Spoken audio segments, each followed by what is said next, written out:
And we are back. You know, podcasting is a thriving industry. In Northeast Florida alone, there's more than 500 content creators doing podcasts on a wide range of topics. Bill Borchfield, EV writer. But one thing they all have in common, they're members of Jax Podcasters United, a supportive community for creatives by creatives. So right in front of me now, Badr Milligan, Blythe Brumleve, co-founders of Jax Podcasters United, or JPU. Sounds like a Jacksonville Power Unit, which it probably is. So thanks for being here, guys. And again, I will admit freely, podcasting not yet in my window. So tell us more about Jax Podcasters United and what you do for those who do podcast. Well, I will say you do have a wonderful radio voice, if no one's ever told you that. I think it'd work well in podcasting. So the Jax Podcasters United, or JPU as we like to call it, is a networking group. Really, it's a community of podcasters here in Northeast Florida and beyond. Honestly, we've had a lot of people from out of state show up to some of our meetups. But it's a networking group that we started in 2018 with the simple mission of uplifting and empowering the podcast community here in Northeast Florida. We meet on a quarterly basis. We do workshops. We do webinars. A lot of it, 99% of it, is free. We team up with local sponsors like Buzzsprout, one of the biggest podcast hosting companies in the world, to throw these events.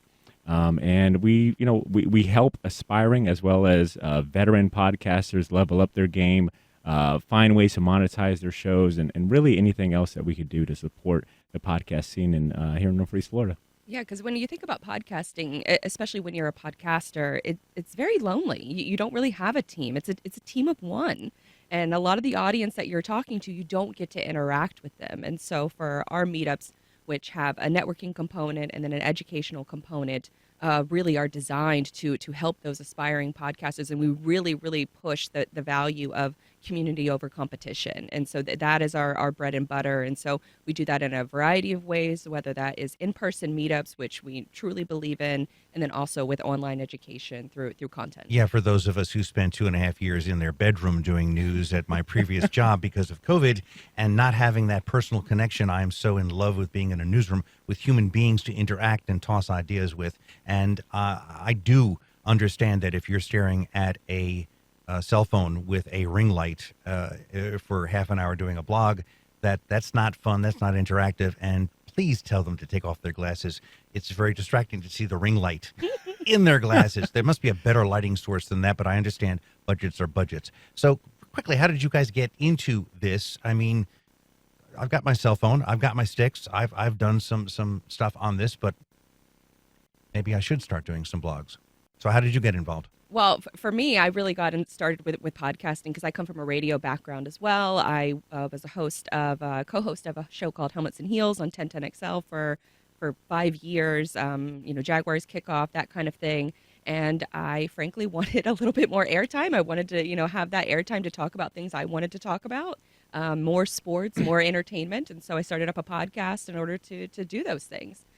Did that for a while, and then it transitioned into my full-time role, which is in logistics and supply chain, which is an odd, sort of shift from sports and entertainment to logistics and supply chain. So now I host a show there, and using that show, we kind of teamed up with his show as well. So now we co-host a show together, along with the JPU group, and kind of helping facilitate that growth.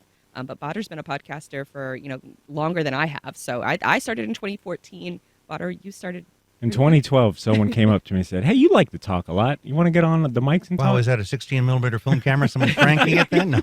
No. It's funny. When I started podcasting, it really felt like I was giving a training education every time I met someone and told them, "Oh, I podcast," and they're like, "Oh, what's that? That purple icon on your iPhone? Yeah, that's a podcast catcher." But yeah, in 2012, I was working at a comic shop. I had a few friends that I would just, debate about movies, talk about music, and we would stay until the shop closed. And eventually one of our friends started a podcast with a separate group, and the person that owned the equipment for that separate group gave him a chance. His name was Walter Gant. Hey, if you ever want to use the equipment to do your own podcast, feel free to. So Walt invited myself and Drew to start the Shortbox podcast, and I've been doing that since 2012, and we launched the JPU in 2018. So yeah.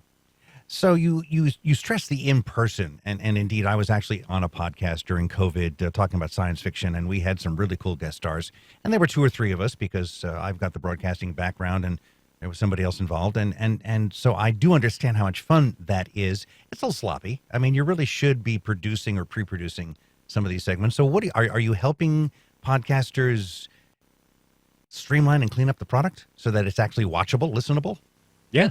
The beauty of podcasting and with our in-person meetups is that there's no shortage of topics to talk about. There's no shortage of struggles that these podcasters are going through. So the big topics that always continuously come up is, how do I market my show? How do I make money off of my show? And then from the editing side of things. And so from the editing side of things, that's a little bit more challenging to teach in an in-person environment, but it could be a situation where we explore those topics again in the future. Okay, Jax Podcasters has a July meetup, July 18th, 6 to 8, 5133 San Jose Boulevard. So, gentlemen, ladies, thank you very much. And thank you very much, Badr and Blythe. And